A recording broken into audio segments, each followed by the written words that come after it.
Hello, friends. It's Lisa Williams, Chief Inspiration Officer here at Perfect Side Gigs. Welcome back to our interview series, Corporate to Entrepreneur.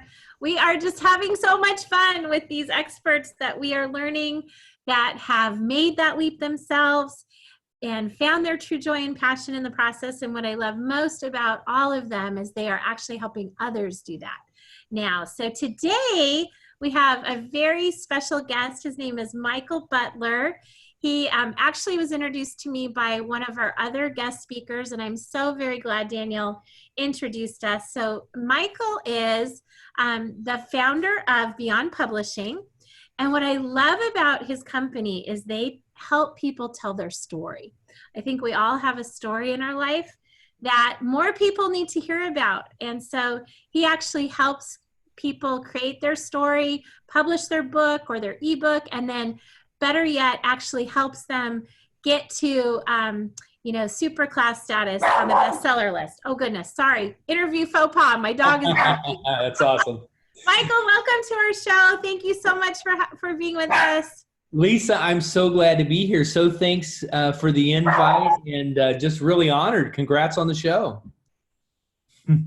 So, sorry, my dog is barking. Boy, guys, you're getting a real clue. Well, I think your dog is like all of us. You know, she's been locked in for so long, we're all ready to get outside. Oh my goodness. So Michael, you get the privilege of helping people tell their story. Yeah. And you shared with me before we started filming that 90% of people have a goal to tell their story, but only 5% do.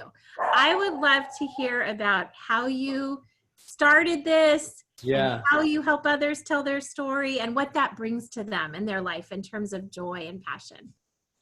Well, you know, the world is transformed by stories. You know, for generations, that's how we communicate and pass down. You know, it was hieroglyphics on the caveman's walls, how he communicated to his children. The family communicated to the children about their great-grandparents and their story of where they were going. And so story helps us identify where we are. It gives us a roadmap or a compass, and it helps us, you know, the first question that was asked in the first book was, where are you? And so if you can identify where you are, then you can make a game plan on where you're going. A lot of people are trying to figure out where they're going, but they don't know where they are. And stories have a way of pinpointing and geo-targeting exactly where we are. And finding our voice is the most powerful thing we can do. As a child, I stuttered, and so I was naturally outgoing and gregarious by nature, but by the age of 5, you know, I had been laughed at a lot by groups of kids that I became wounded. I became hurt. So I just went inward. I became an introvert, and I kind of buried my pain. But the way I came through the next 6 years to become part of who I am now, I can remember giving my first speech in 6th grade on meteorology, and I got applause. And that was my first time to come out of not just stuttering, but being not only ashamed of who I was, but being confident in who I had become.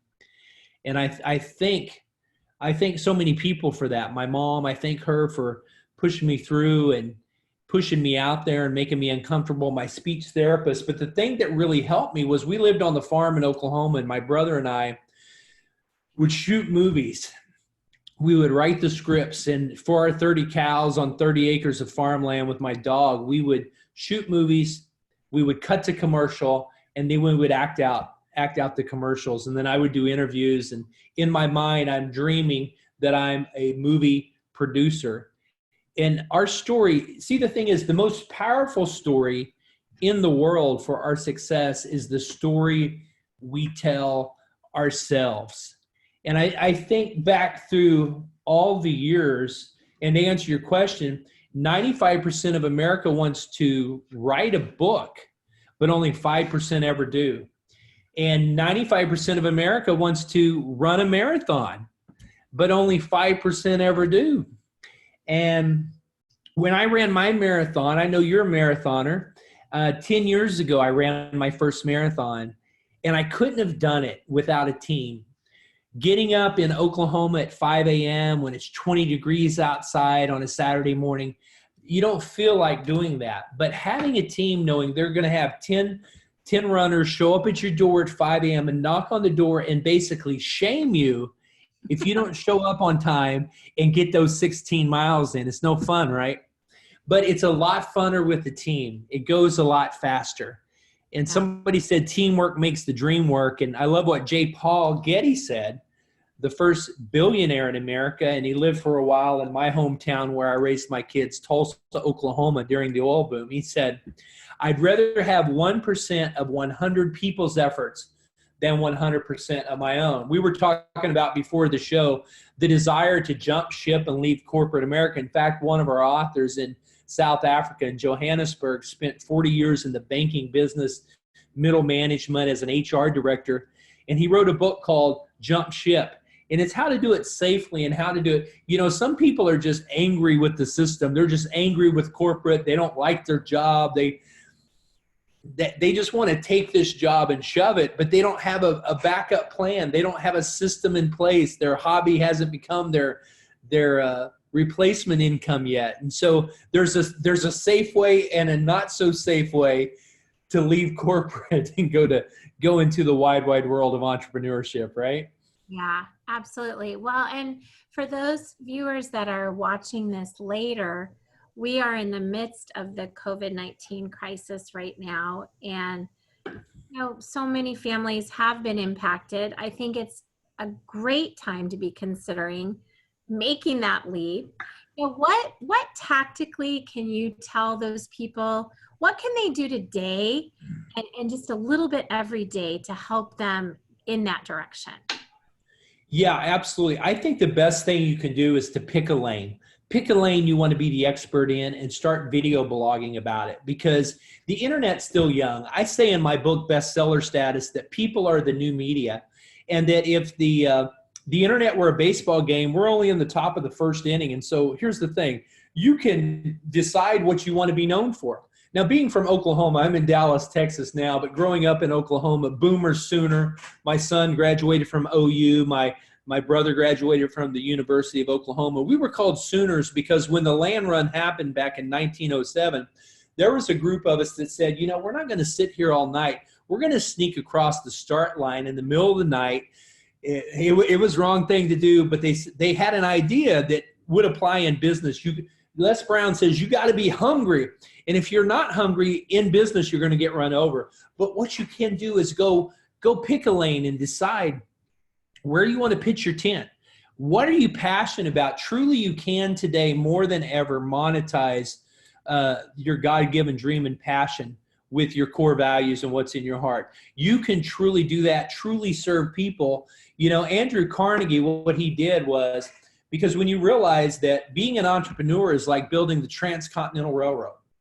When the Golden Spike was driven into I think it was 1863 or something in Utah, that's when the Transcontinental Railroad was completed, and that allowed trade and commerce to happen. And you see, that's what caused the cities in America to spring up so quickly. The first thing we did was we built infrastructure.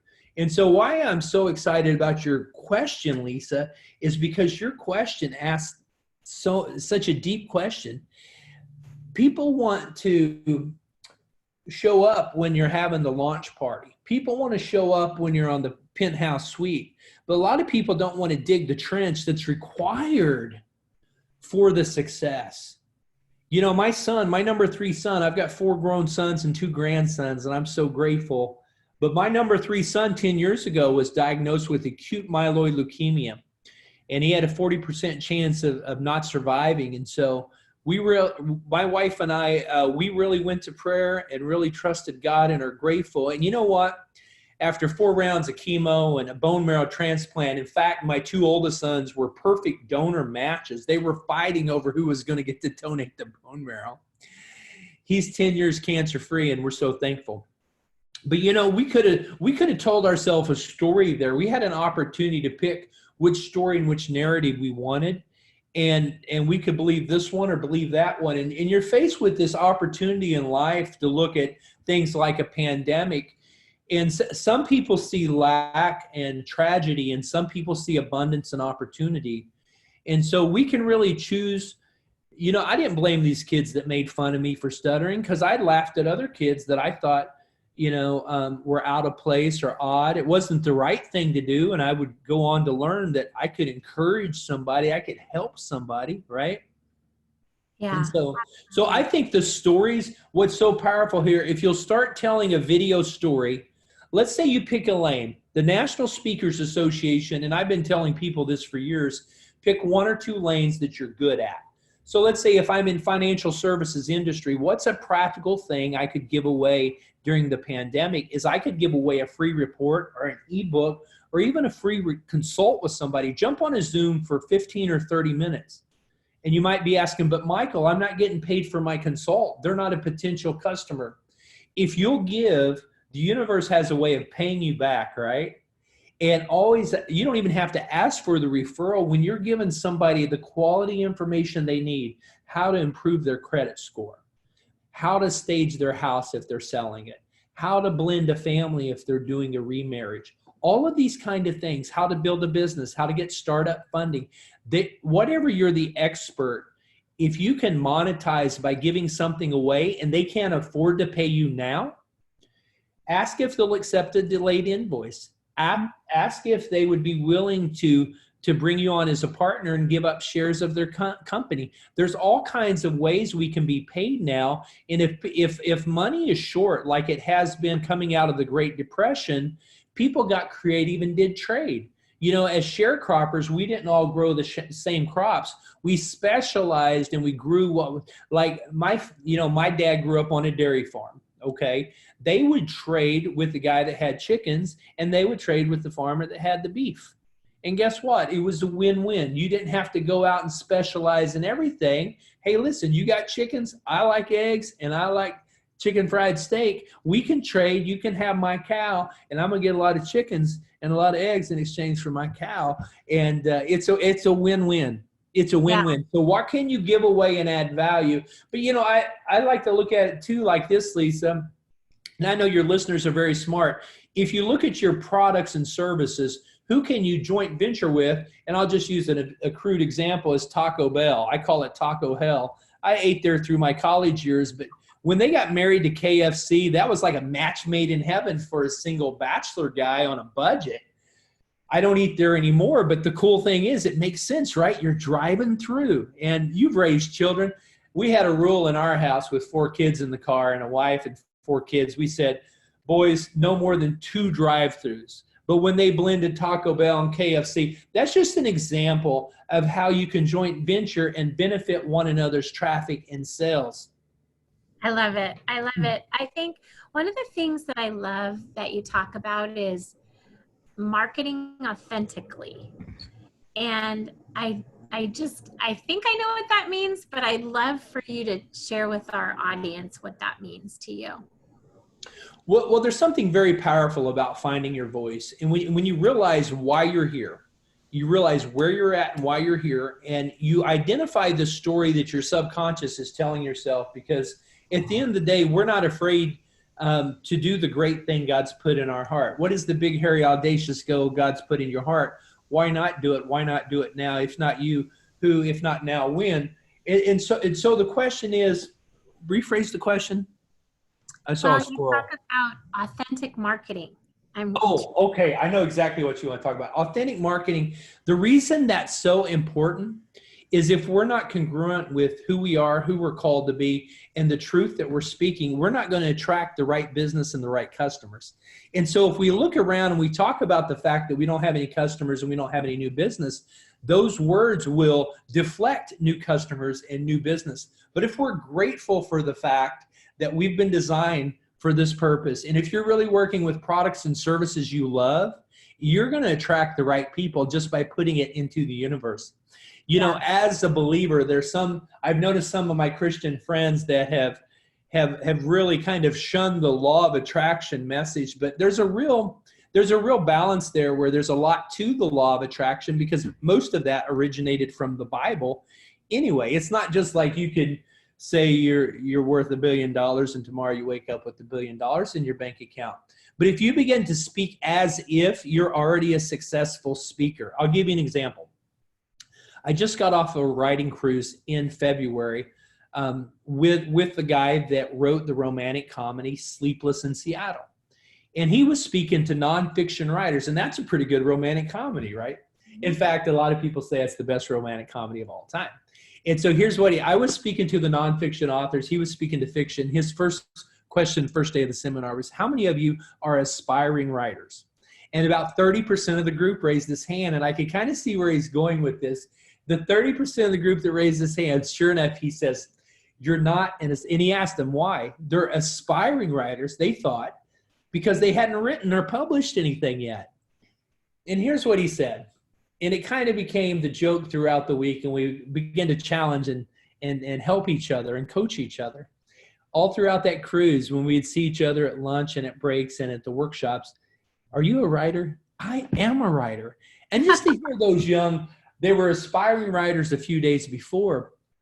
But listen, if you wrote on a piece of paper this morning, you are a writer. It doesn't mean you haven't published yet. That doesn't disqualify you. If you're called to be a writer, be a writer. If you're called to be a speaker and you're saying, I haven't spoken on any stages, I haven't gotten paid yet. Do you speak to your children every day? Do you speak to your family, your spouse? Do you speak to your coworkers and your team members every day? You are a speaker. And listen, sometimes virtual stages are bigger and better than actual stages. So if you want to see yourself as a speaker, you start telling people I'm a speaker. Now, at first, you might feel like you're lying. But I would ask, what is the real lie? If you're called to be a speaker, then why don't you start speaking? Because here's the thing. Most mammals, like dolphins and whales and bats, they use something called sonar. They put the sonar out because they can't see where they're at. And it helps them identify where their next meal is and where their school of fish they're going to have fun with and play with and go hunting with and live with as family are located. So if you're not speaking your truth, you're not attracting your tribe. But if you find your voice and start speaking your truth and say, I am a speaker, I am a full-time work from home person, begin to believe it, begin to speak it, and it'll begin to happen. Here's what will happen. You'll start believing it. It was the truth all along, but you had the blinders on because you were looking with these eyes and not putting out the sonar. Because what the sonar does, it bounces back to you and it resonates. Lisa, I got a question. Have you ever walked into like a big chamber networking room or an after hours, a meet and greet or something, and maybe there's 200 people there, but you kind of walk into the room and instead of just start handing out your cards, you kind of look around the room and you kind of ask your heart and you kind of ask God, okay, who do I need to connect with? Mm-hmm. And you connect with 2 or 3 people at a really deep level, and they end up being amazing joint venture partners. Whereas the person that's just handing out 25, 30 cards like this, they don't connect with anybody. Right. And 3 months from now, you look back and you realize your business has doubled and you've got all these amazing joint venture partners because you were listening for the sonar that they were putting out into the universe, and you became great joint venture partners. And that's why I love about jumping ship safely to entrepreneurship. You know, it's scary. It's scary to do that, right? And you don't know if you're going to land flat on your face or if you're going to bounce back and reach millions. You don't know always until you do it. Well, and let's face it, my heritage is recruiting. I've been recruiting for 25 years, and I can't tell you the times that people have, the countless times, you know, jobs are not a sure thing anymore, unfortunately. Mm-hmm. What do you think it is? I see these, you know, successful executives. I was one, and I was so tied up in what my value was to the company. And I had an incredible work ethic when it came to creating their dream. Yeah. Why is there a disconnect sometimes with why do people think they can't take that same work ethic and apply it to something for their family and their legacy? Well, sometimes it's just a matter of seeing through eyes of faith and believing that. So Eleanor Roosevelt had this thing, and I'm gonna use the metaphor that was in the book called Blue Ocean Strategy, right? So if you've ever read Blue Ocean Strategy, it talks about industries that don't exist and how people made billions of dollars in industries that we didn't know anything about, or even things we didn't know we needed. We didn't know we needed an iPhone, until Steve Jobs rolled out the iPhone. And now it's $1 trillion, worth $1.2 trillion. And we didn't even know we didn't. I mean, I had a flip phone. Why do I need an iPhone? So Eleanor Roosevelt says small people talk about other people, but big people talk about ideas. And so if you have a product or service that's consumable and that is affordable and nobody's really providing that product or service. So think about these, who are the next millionaires and billionaires post-pandemic? If you look at who won big after the Depression and who won big after the '08 bust, it were people that were the Warren Buffett types that didn't retreat, but said, there's lots of good deals, I'm going shopping. Yeah. And if you don't have a boatload of money sitting around where you can buy up companies like Warren Buffett, it's okay. Think about this. You do have an asset, and it's called time, and it's called attention. And ask yourself, what are the trends going to be? What is the future going to be? Because if you're going to do the boomer sooner model of the future belongs to those who get there first, Abraham Lincoln said the only way to predict the future is to create it. And so what we're going to do is we're going to create the future in our mind. We're going to get there early. We're going to pick a lane. When I was in health and wellness, I told people, I said, listen, when I get up and do my chamber pitch, I would say in the networking BNI groups, I'd say, I'm looking for former pro athletes that are in pain, and I'm looking for seniors. I'm looking for seniors that are in nursing homes. I got very specific about what I was looking for. I knew who my target market was. And when I recruited, I said, I'm looking for a woman that has a baby that just turned 1 year old. Okay, because I was looking for moms that wanted a stay-at-home opportunity that finally had that kid out of diapers and said, oh my gosh, I've got to network with other women and make some money. That's Right. who I was recruiting. I got very specific about who I was looking for. And when you walk into a networking event or you're doing a Zoom meeting and people say, who can you help? What are you looking for? And when you say, oh, everybody's my customer. Anybody with skin is my customer. Anybody, the dog likes what I'm saying. Yeah. We have like 1 minute left here. Sorry about that. Oh, you're fun. I love your show. I've got to come back. We got to have you on some stages this year. We're going to see you in Texas, right, Daniel? With Daniel. The biggest thing your entrepreneurs can do is develop a keynote, write a book, and do a documentary about your life. But start by doing this every day and going live, even if you're afraid of the camera. Hey, Michael, before we wrap up, I know that you have a complimentary gift you wanted to offer our audience. Do you want to tell them about that? We do. Depending on when this airs, we've got ongoing writebook60days.com, writebook60days.com. Oh, I'm so excited. I do have 2 free offers. The first one is an 8-week writing course. It's called writebook60days.com. It's starting next week, writebook60days.com, RSVP. And the other thing is my book on how to become a bestseller at beyondpublishing.net/free book to get my book bestseller status. Lisa, you've been awesome. Thank you so much. Thank you so much, Michael. You guys have gotten a real look into my life with my crazy house today. But thank you so much, Michael. You've been brilliant. And thank you to our audience for zooming in. Be sure that you join us next time on this amazing interview series, Corporate to Entrepreneur, where we are hearing from people like Michael that are helping others do this amazing leap and finding tremendous joy in the process. So bless you, Michael. We'll see you soon. Thanks, Lisa. You too.